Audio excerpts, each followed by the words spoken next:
Everyone. So welcome to our second session of World Futures Day.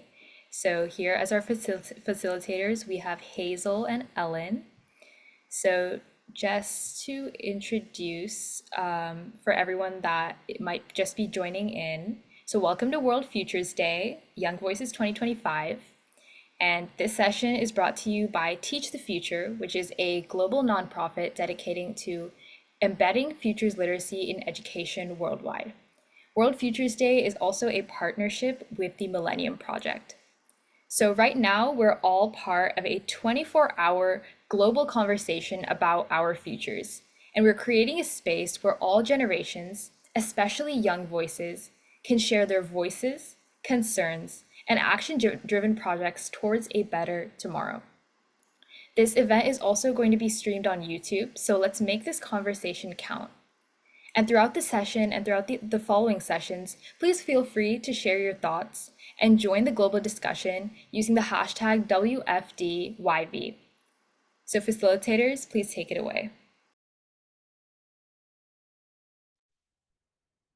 Hi everyone. Today we will be speaking about Predator-Free 2050, how a big environmental goal is uniting New Zealand. I'm going to be starting by reciting my pepeha in Māori, which is a New Zealand tradition. He uria hau no airangi, no katarana, no ingarangi anō hoki. Ko Mulligan te whānau, he tangata tiriti ahau. He tipu ake ahau ki tamaki makaurau. Kei te rai o ka wharu ahau e noho ana. Ka mihi ahau ki ngā tangata whenua me ngā toho whenua o te roho nei, ko Hazel te kuangoa. Nō reira, tēnā koutou, tēnā tātou katoa. Greetings everyone. I'm a descendant of Ireland, Scotland and England. My family name is Mulligan. I'm here by the way of a treaty. I grew up in Auckland. I now live in Grey Lynn. I acknowledge all the local iwi and significant landmarks of this area. Greetings again to all. Hi everyone, my name is Hazel and I am 14 years old. In 2022, I joined a future problem solving group at my school, which I have now been involved in for 3 years. I've also been in the Environment Council for my school for the last 3 years. I'm passionate about helping our wildlife and environment, which led to my involvement in 2050 Predator-Free initiative. I've been selling and putting out traps with my dad since I was 7. And now 7 years later, I still enjoy speaking to people in schools about the importance of trapping and protecting our wildlife. Thanks, Hazel. Hopefully you can all see my screen. Maybe thumbs up if you can. Yep, cool. I'm also going to share my pepeha, which is the Māori introduction, the Indigenous people of New Zealand. No ingarangi o ko tīpuna he tangata tiriti ahau, I tipu ake o ki ototahi, ke ototahi toku kāinga, ko Ellen toku ingoa, kia ora. So I'm Ellen Rikers. I'm a science writer and communicator working in the conservation and wildlife space here in Aotearoa, New Zealand for the last few years. And when you're working in this environmental space, a big part of the work is around controlling introduced predators. And so today, Hazel and I are going to talk to you about this big future goal that New Zealand has, which is all about protecting the amazing wildlife we have here in New Zealand. And it's an example of how young people and indeed all New Zealanders are participating in shaping and advancing towards a shared vision for the future. So it's called Predator-Free 2050, but in order to tell the story and set the scene for what these predators are and why we're trying to be free of them by 2050, we have to go back in time. And so in the Māori worldview, or Te Ao Māori, there's a proverb, which is ka mua ka muri, and it means literally walking backwards into the future. And so it's all about the importance of looking to the past in order to move forward into the future. So in the past, in New Zealand, before humans arrived, it was a land of birds and other weird and wonderful wildlife. There are no terrestrial or land-based mammals apart from a couple of species of bats. And so that means that the wildlife here which has evolved in isolation for millions of years, has sort of come up with some slightly different ways of navigating the world because they don't need to be able to fly away from things on the ground. A lot of them are flightless. And some, like the kiwi, which is you might be able to see in that montage there. So they're flightless and they only come out at night usually. Or you might be able to see that large mossy green parrot in the middle, which is the kakapo, which is the heaviest parrot in the world. It also doesn't fly because it didn't need to escape from land-based predators, but it does have that amazing camouflage that allows it to really blend in with all the beautiful forests that we have here, so it can evade birds of prey. New Zealand also had these giant birds called moa, which were flightless, kind of like an emu. There were about 7 species or so of those running around, and a huge species of eagle called the Huss eagle that had a 3-meter wingspan and that preyed upon the moa. So that was what it was like before humans got here, just a little taste of the stuff that lived here. But then everything changed when people arrived. So that was in the year, around about the year 1200 or so about 800 years ago, pretty recent in the scheme of things. And so the first people to arrive were the Maori, or Polynesian explorers, who discovered this incredible land of birds. And they, I guess, changed things a lot, you could say. So they hunted the moa, which led to their extinction within a few hundred years, which also led to the extinction of the Huss eagle because there were no more there for them to eat.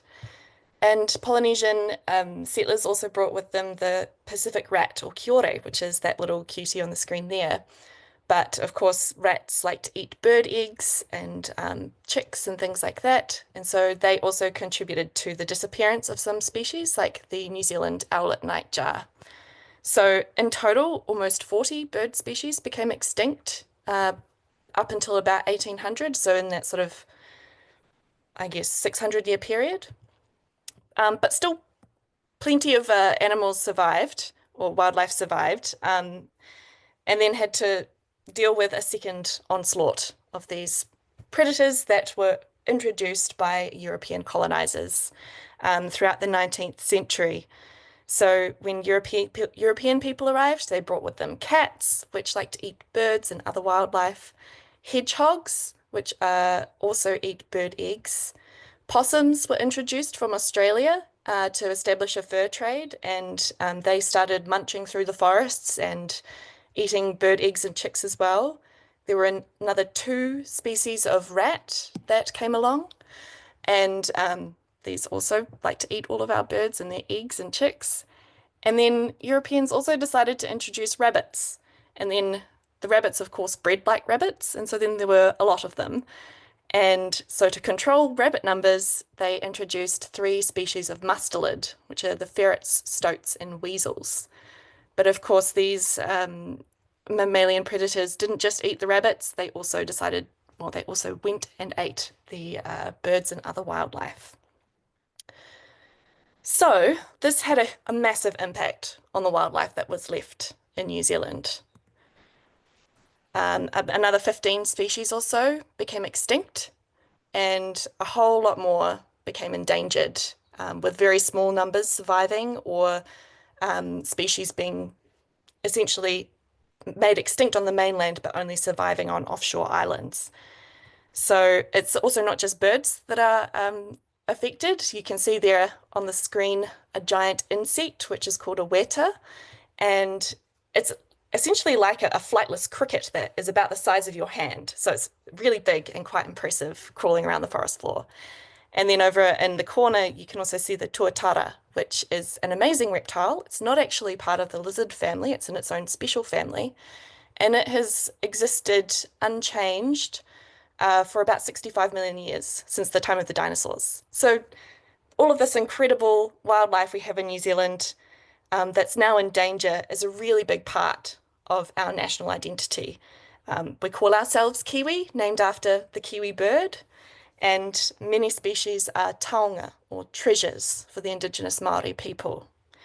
So today we're in a situation where 80% of our native birds, 75% of our native frogs, 80% of our native bats, and 95% of our native reptiles are either threatened with extinction or at risk of becoming threatened with extinction. And so these are on a big list of more than 4,000 species that are threatened. So that's not a great place to be in. And so we now want to hand over to you in the chat. If you could maybe pop some ideas. What would you do if you were faced with this situation? If you were living here in New Zealand, this biodiversity that makes the country unique is in trouble, would you try to save it? And how might you do that?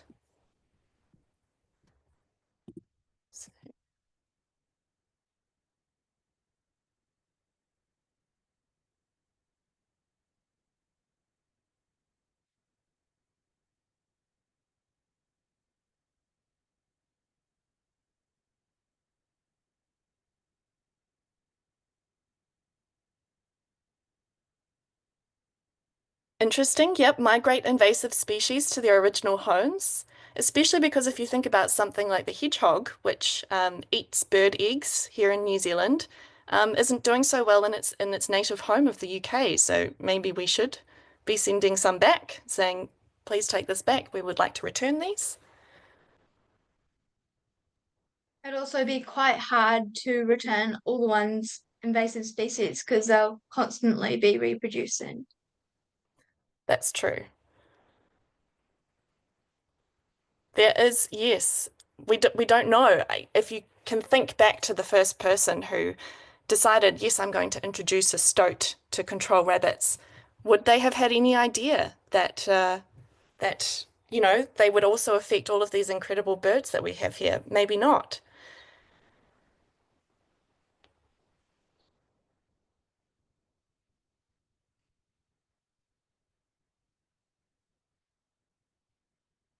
There aren't any other ideas. It is a tricky one. Maybe we'll pass on to what New Zealand decided to do.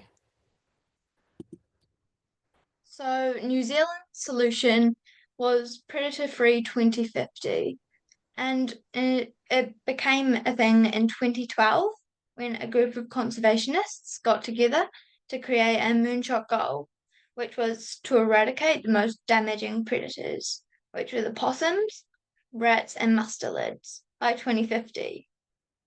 They decided that they would achieve this through traps and poisons specific to these animals throughout the forest. In 2016, the New Zealand government adopted this idea and it grew. Now, many more people were involved, and there is a lot of people pitching in to achieve this goal, which leads us on to our next slide, how we're achieving this together. Ehara tomato toa no toa ikari I taku tini. Your success is not just based on yourself, you've got to have the community to achieve this goal.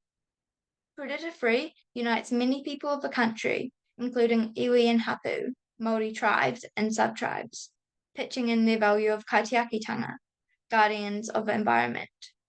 Department of Conservation helps to promote this as well as putting traps around in the area. The Predator Free New Zealand Trust, with the Predator Free 2050 Limited, leading this project and physically going around New Zealand to put out traps. Schools teaching kids the importance of looking after wildlife and birds, and communities pitching in by donating to organisations putting traps in their backyards and supporting predator free. As I mentioned before when I was talking about myself, my dad and I have been supporting predator free since I was about 7, selling traps at farmers markets, putting traps in our backyards, and encouraging neighbours to as well. Predator Free is an amazing community and helps bring people together as well as increase wildlife in our everyday lives.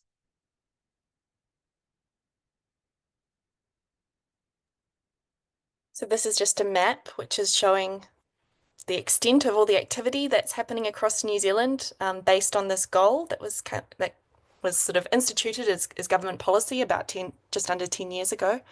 So you can see there's all sorts of community-based projects, but also some work that's delivered by regional, local government or government at the sort of landscape scale. So peppered all across the country, which is pretty cool. And so the exciting thing about coming up with this sort of big vision for what we want in 2050 to be free of predators by then, uh, and having so many people get excited about it, is that you don't actually have to wait until 2050 to start seeing things happen. And the future vision, having this future vision, can be making change in the present. And so, an example of this is in Wellington, which is New Zealand's capital city, and you can see it there just around the edge of the harbour. And right behind the suburbs of Wellington is this big valley here, which is known as Zealandia Eco Sanctuary. And it's essentially like a life raft for some of these endangered species. So they've taken this valley, which had some forest in it, and they put a fence around it in about the year 2000. And then they got rid of all of the predators, the introduced species or introduced mammalian species within this fence, and it became this safe haven for some of these amazing birds and other wildlife that we have here. And Zealandia, interestingly, has a 500-year vision for how it wants to restore this valley. So they're definitely thinking even further than 2050, long term, how do we bring this place back to what it was before humans sort of introduced that imbalance into the ecosystem.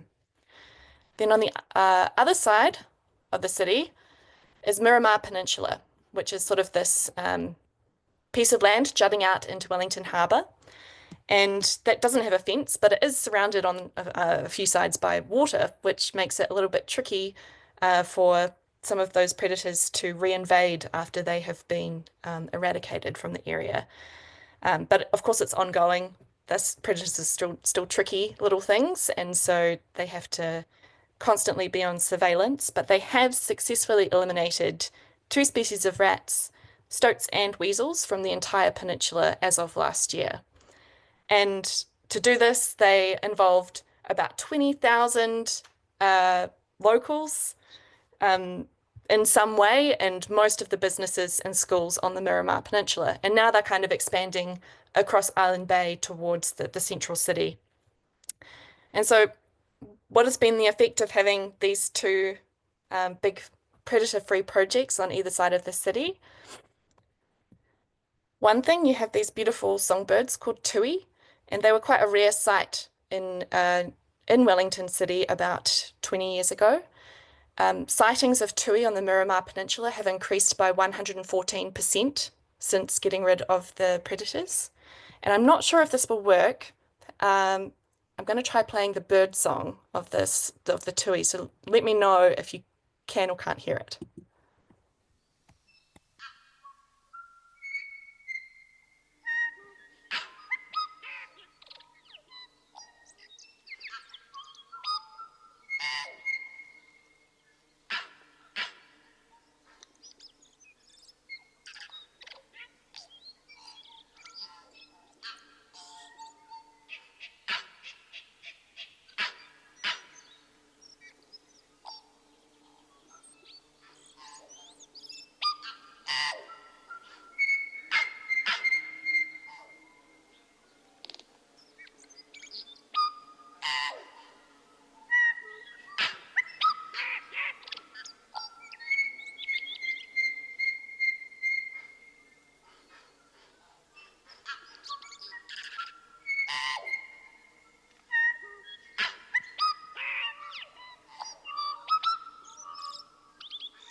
So you can now see and hear tui outside New Zealand's Parliament, the Beehive, and they're just everywhere in the city, which is pretty amazing.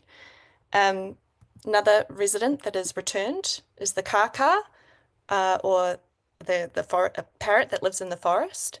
And so they have been breeding in Zealandia and kind of extending out into the surrounding suburbs. And so pretty cool for the people who live around there to have these really cheeky, inquisitive parrots now coming into their backyards.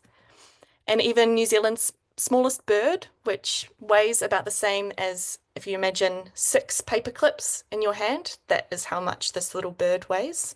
It's called a titiponamu, or rifleman, and they were introduced into Zealandia in 2019 and then were detected breeding outside of the fence in 2021. So amazing that this is sort of wildlife is coming back into the city. And it kind of creates this feedback loop where people can see that their actions towards this long-term 2050 goal are having returns and are having an effect and gets more people motivated to get involved. And it made me think of a quote from David Attenborough. No one will protect what they don't care about, and no one will care about what they have never experienced. And so by experiencing this amazing wildlife, more people are caring and acting. Also in Wellington, there's a project happening around the sort of hills that extend right behind the city called the Capital Kiwi Project. And this is focused on the kiwi specifically. And kiwi are pretty tough birds, actually. Even though they can't fly, they can deliver a pretty decent kick if a predator comes in their burrow. But only if they're big enough. So when they're quite small, they're still really vulnerable and they can't fight off a stoat. So a stoat is the main problem for the kiwi. And just statistics wise, out of 100 kiwi born in the wild, only about 4 or 5 will make it to adulthood. So the rest of the 95 will get eaten mostly by stoats. So by controlling stoats across this wide area, you are creating a safe space for kiwi to be again. And so all of those dots that you can see are traps. So there's about 4,600 traps across more than 23,000 hectares, which is huge. Hopefully this will work. This is a little video of what a kiwi sounds like.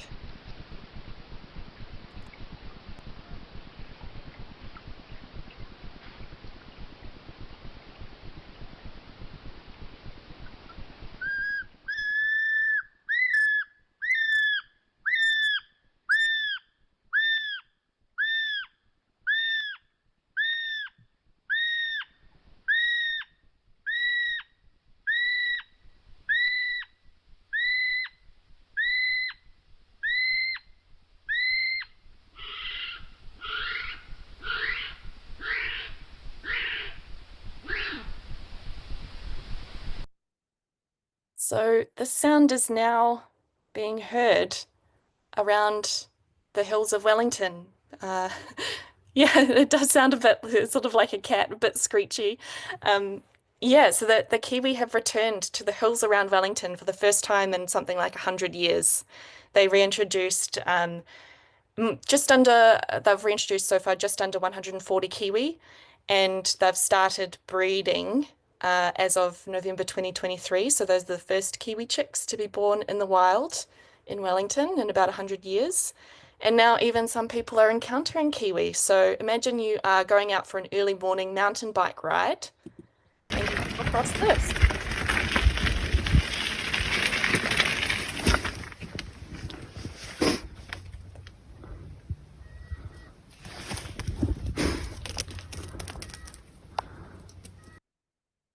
So kiwi can actually run as fast as 20 kilometers per hour. So they're pretty speedy even if they can't fly.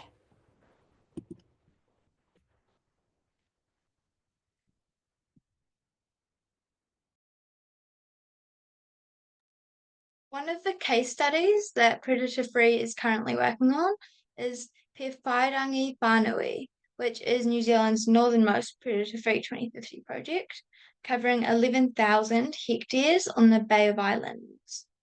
This project aims to protect the native species by removing pests. The three main areas involved is the Aotearoa Peninsula, the Russell Peninsula, and the Cape Brett Peninsula. So far, this project has actually been going really well.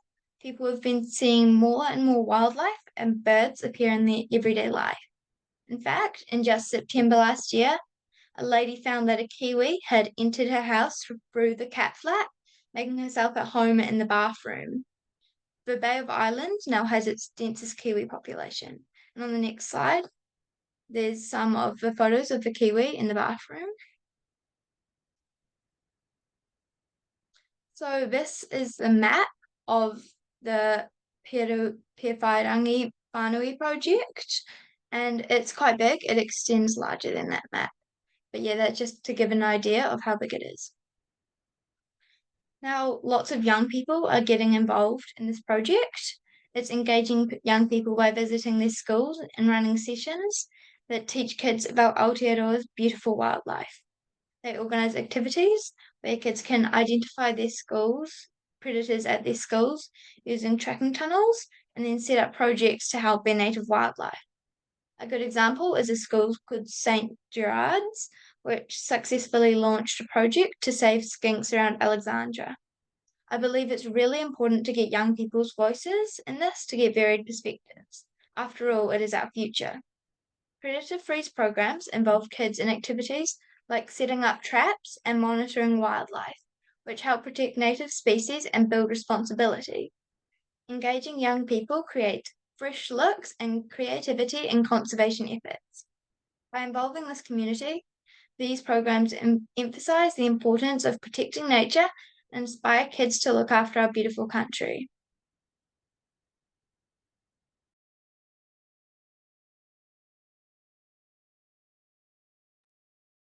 But of course, it's not to say that this is all easy, despite these wins that are happening across the country, um, or even that we will fully achieve predator-free 2050.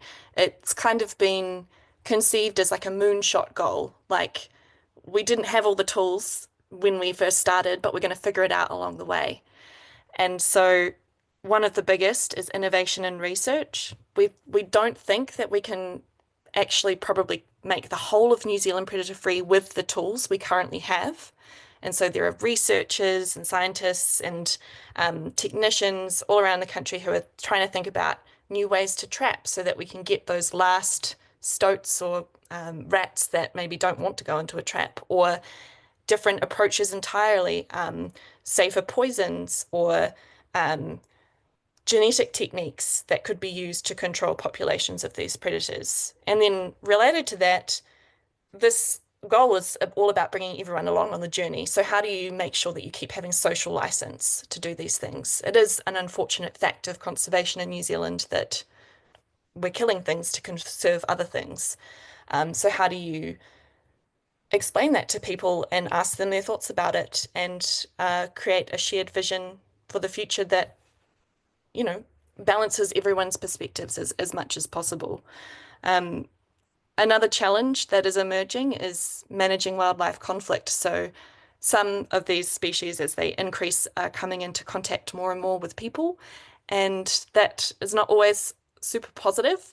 Those kaka that I mentioned, the parrots, super cheeky and inquisitive, big beaks that will, you know, decide to investigate the piping on your roof or something like that, and rip things apart.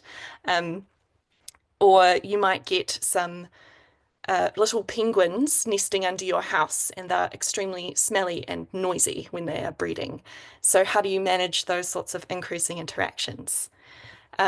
And then also, you will have seen that I mentioned all the different species that Europeans brought when they arrived, and that included cats and hedgehogs, which are not included in the official government goal. And so that's a big question. Should we expand predator-free to include these other species, which are also, you know, detrimental for our native wildlife, but might have some more complications around them? It's one thing to go out there, as some projects are doing, and target feral cats or hedgehogs, but the cats are also a treasured part of many families in New Zealand, pet cats. And so that's another conversation that we're having. And of course, all of this requires money and funding, and you know, paying for technical expertise and paying for that research and paying for all the equipment and traps. And so that is another big question. Can we afford it? I just see a question in there. Can we try getting Indigenous people's ideas? And absolutely, the Indigenous people of New Zealand, the Māori people, have a big role in sort of these predator-free partnerships, and definitely a lot of projects are about investigating mātauranga Māori, which is Māori knowledge and what they have in their sort of traditional Indigenous practices. So that is definitely something that is happening, and yeah. And also lots of Hapu and Iwi, which is Māori sub-tribes, are being involved in these projects. After all, lots of it is their land originally, so they are definitely getting involved in all these projects.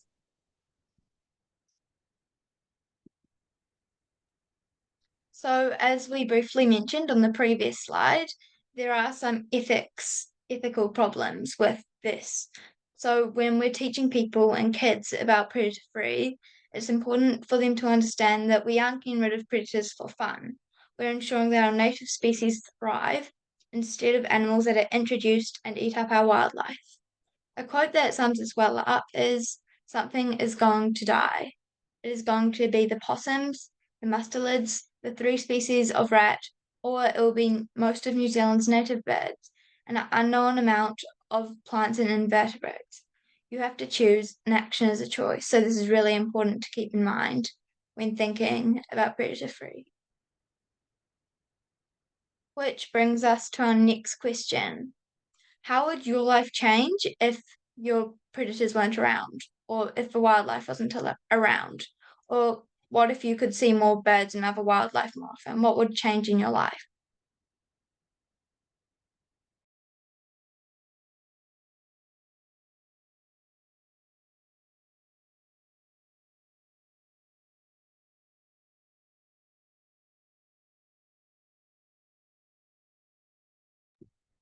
If you have any thoughts, pop them in the chat.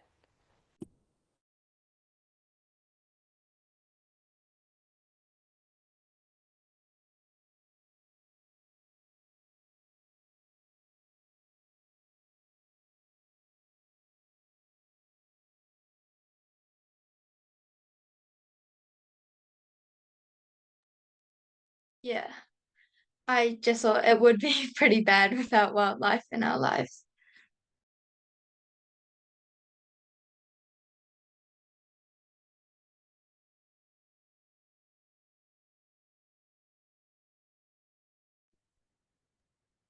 Yeah, birds and also other wildlife do maintain our ecosystem and look after our environment.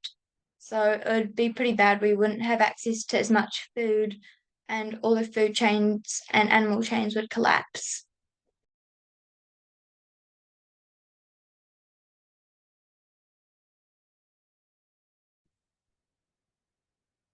Yep, definitely agree about feeling less connected to nature. That's really an important thing, I think, for young people and everyone, really.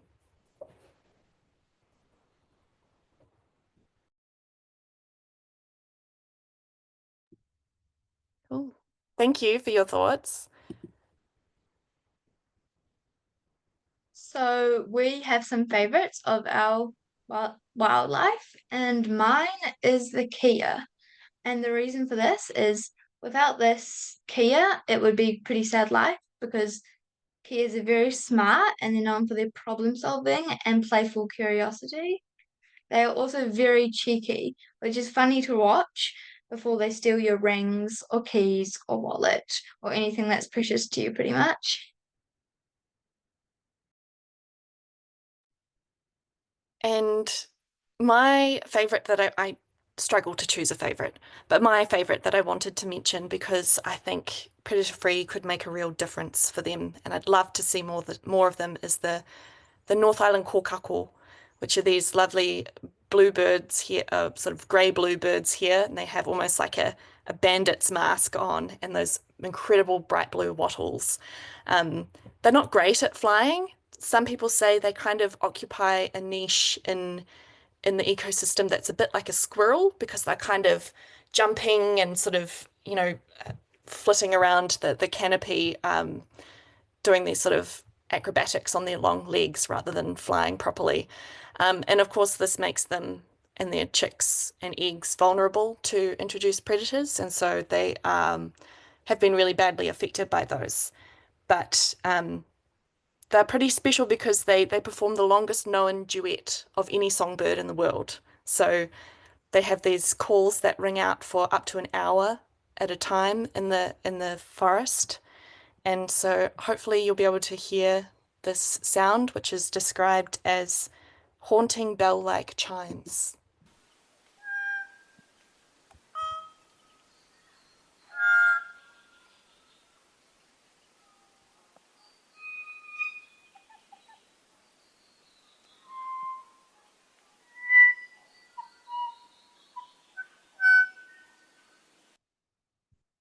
So you can just imagine walking through the forest and looking up to the canopy and hearing that sort of sound would just be amazing if we could hear it in more places. Which brings us to the last question we have for you. What do you think the biodiversity in your country will look like in 2050? And I've seen some comments about life, like waking up to bird call and like liking to hear the calls throughout your day, meditating kind of. But yeah, it's like quite stabilizing thinking and listening to birdsong. And yeah, kind of prepares you for the day and makes you feel a bit better.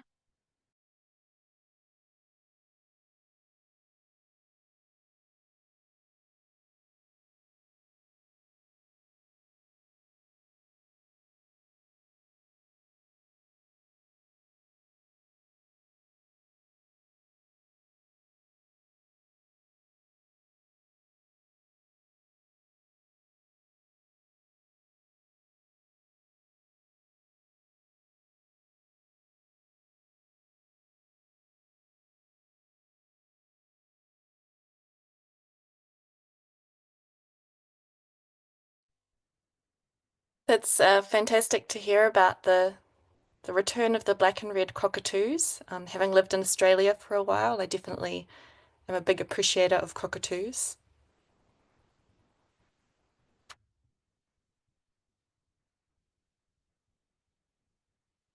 Yes, I agree with it will depend on our actions. There are multiple futures and it does all depend on what we are doing now.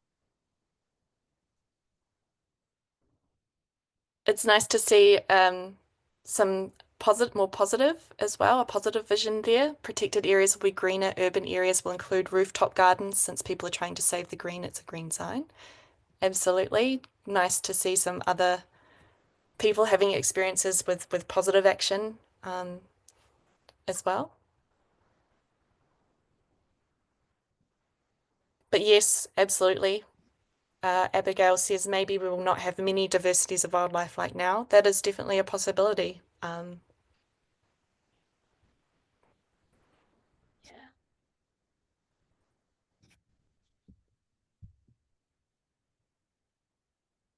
Yeah, there are good and bad futures that we're thinking about. Some may have more wildlife than others. Yeah, as I said before, it all depends on what we're doing now to help protect these species.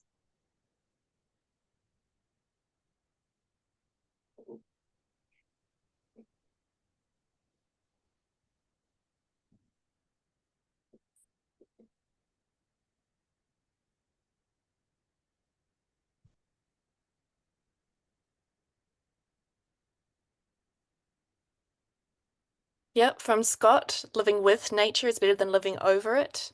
And a crocodile in Kuala Lumpur. So yes, good sign to have an apex predator around, but also a bit scary maybe. Some of that wildlife conflict I mentioned coming to the fore there with that one.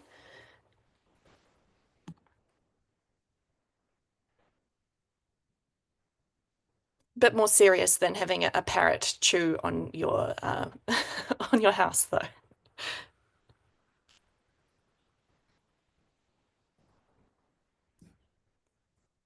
Cool. Thank you for your thoughts there. Um, please keep putting them through if you have any more hopes or dreams for what your country's biodiversity will be like in 2050. So, our vision for New Zealand is there's a paradise where birds and wildlife can thrive without the constant threat of predators. We want futures where birds have no fear for its life or have to leave its eggs unprotected. By eliminating predators, we aim to create a safer haven for our beautiful wildlife. We also believe that it will unite us as a country to tackle this issue, will bring us closer together and provide us with a shared purpose. This will inspire different perspectives, which is important when thinking and talking about futures and future of our country.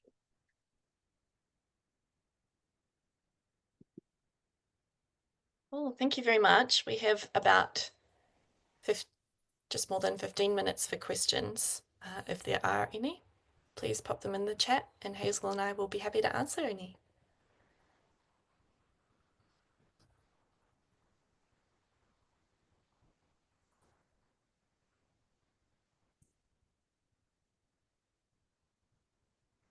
Yeah, that's a good point. It does get people thinking about what used to be here and what our impact has been over much longer timescales than just a lifetime, I guess. Yeah, and obviously, as Carol said, it's like lots of different animals in our countries that we like and that everyone likes and thinks are cute or enjoys looking at in their day, which is quite nice if we'd have more of those in 2050.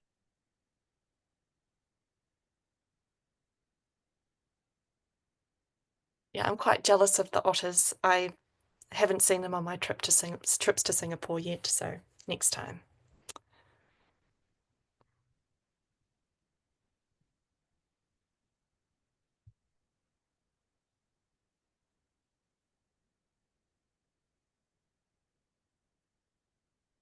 There's a question there from Jessie. Predator-free by 2050 is a great goal. Are there milestones along the way that the country is aiming for to make sure you're on the right track? It's a good question. I don't think there are some organizations like the government created Predator Free 2050 Limited, which is the company created to kind of advance this, might have some sort of milestones, but uh, they're not sort of big public ones like by 2035 we'll have 50% done or something like that, because it's the kind of thing where you learn one bit and then you achieve that and then it kind of scales. It's kind of like an exponential curve almost, in that we have to put in a lot of work at the start for quite small gains and kind of work our way up. There is slightly a planned increase in geographical size. So, for example, New Zealand has successfully introduced predators from some islands, like Campbell Island in the subantarctic and the Antipodes Islands, and is now aiming for the next biggest one, which is Stewart Island at the bottom of New Zealand. So kind of stepping it up, but there's not sort of set goals like that as far as I'm aware. And Eva says that there's deliberate plannings of animal crossings, and that may to be something that New Zealand does more if we get more wildlife in 2050, because obviously there'll be more wildlife around that we won't want to run over with our cars. That's true. Definitely see road signs around with slow for kiwi or slow for kiruru.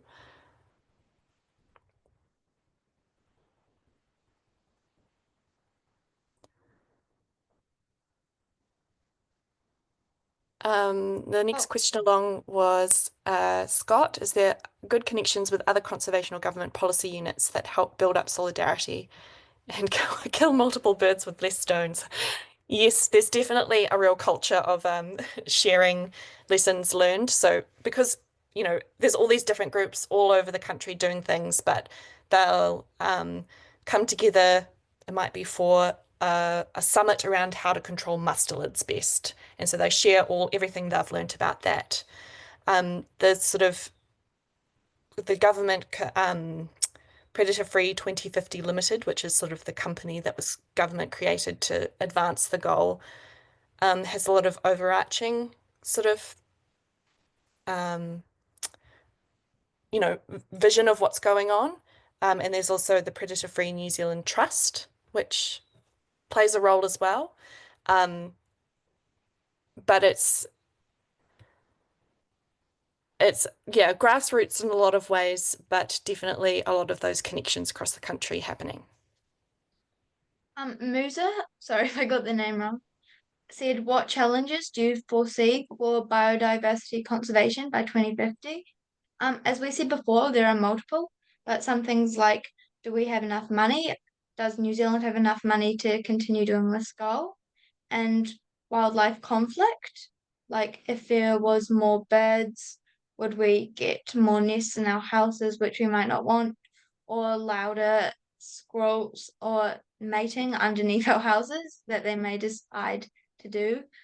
But yeah, there will be a few challenges, but if the community works together, there can definitely be some ways, some solutions.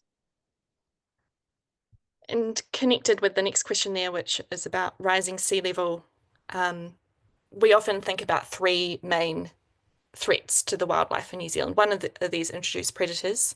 Second one is climate change. And so that's related to rising sea level, which is definitely already impacting some of the species that live around our shorelines. And then the third one is habitat loss. So, for example, New Zealand has lost more than 90% of its original wetlands. So that is still something that we're grappling with.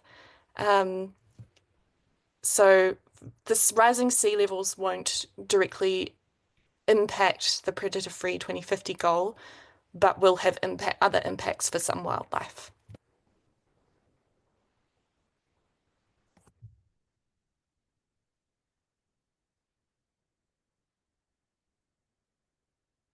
The next question was, what are the biggest flaws in current global conservation strategies and how can they be improved? It's a very big question, and this talk is really just focused on New Zealand. And I'm not sure that's one that I really have the expertise to answer definitively what the flaws are in global conservation strategies.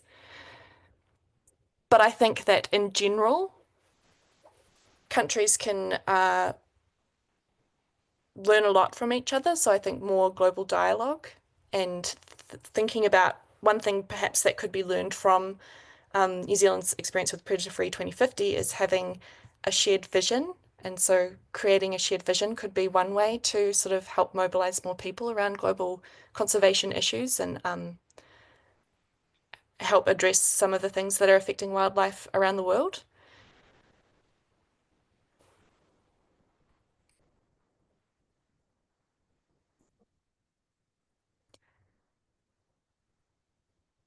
And I think that in general, just in response to that last question about if New Zealand doesn't have money, I think that's a challenge around the world in general, that conservation is not always seen as a priority for governments or other bodies to fund. And so even though nature underpins everything in our lives, and it's definitely deserving of more funding in general.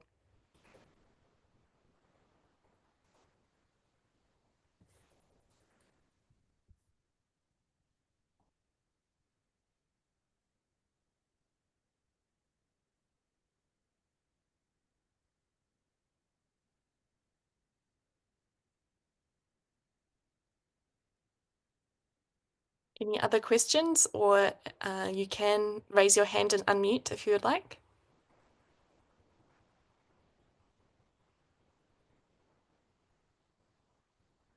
Thank you.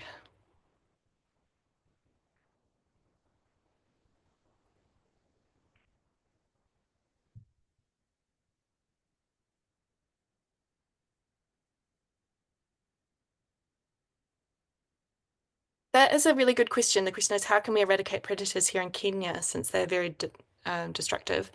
I guess that depends on what you mean by predators and what you mean by destructive and how they're affecting the wildlife there.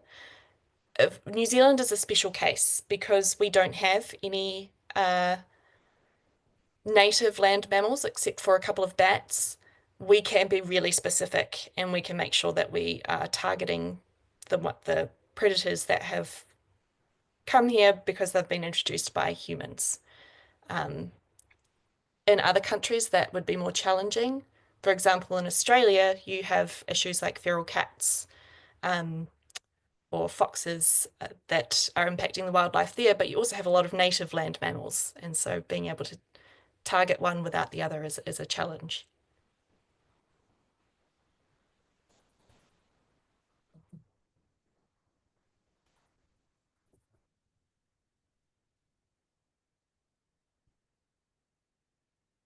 There's another question from Scott.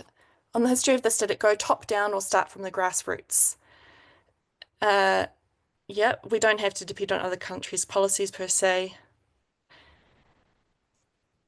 Should this start at the local level or with schools, or in New Zealand is top down the best?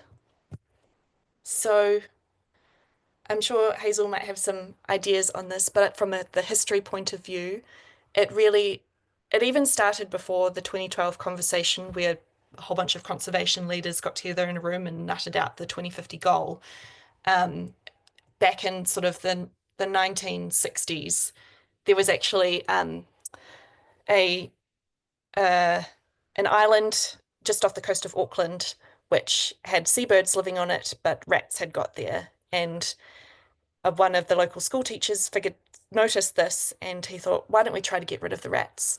And so he actually involved his classroom of school kids, and they went over to this island and they laid out traps, and it was the first island eradication in New Zealand, which was done by school kids.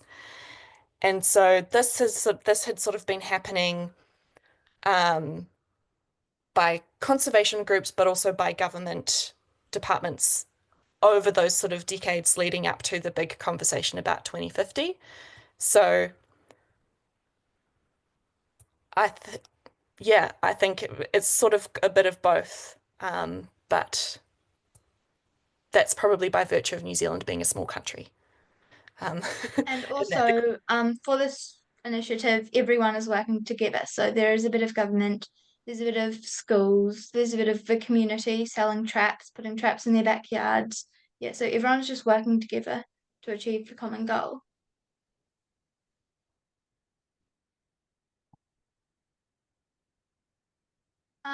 Catherine said, can we not find a way of educating the community on how to eradicate predators? We are doing that at the moment. People are speaking at schools, at farmers markets, everyone's selling, putting traps. Everyone's telling their neighbours about putting traps in their backyards as well. The school kids are doing initiatives to teach them and teach new future generations about eradicating, but also the ethical parts. So yeah.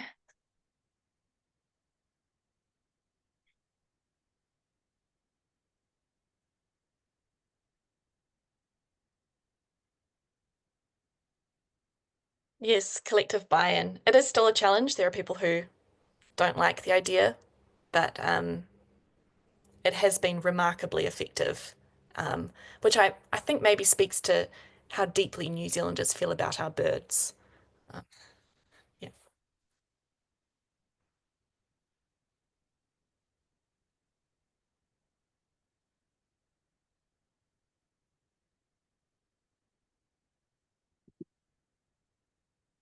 Cool. We only have a couple more minutes, so if you have any last questions, then pop them in or raise your hand and unmute. Um, Otherwise, maybe I don't know if you have any final thoughts, Hazel. Um, yeah, just to summarize, we're all working together, as I mentioned quite a few times, to achieve predator free because everyone loves the wildlife, everyone wants to keep it, and that we're not just trapping predators for fun. We're all trying to get our beautiful native species back instead of the introduced predators that are taking and eating our predators, our species.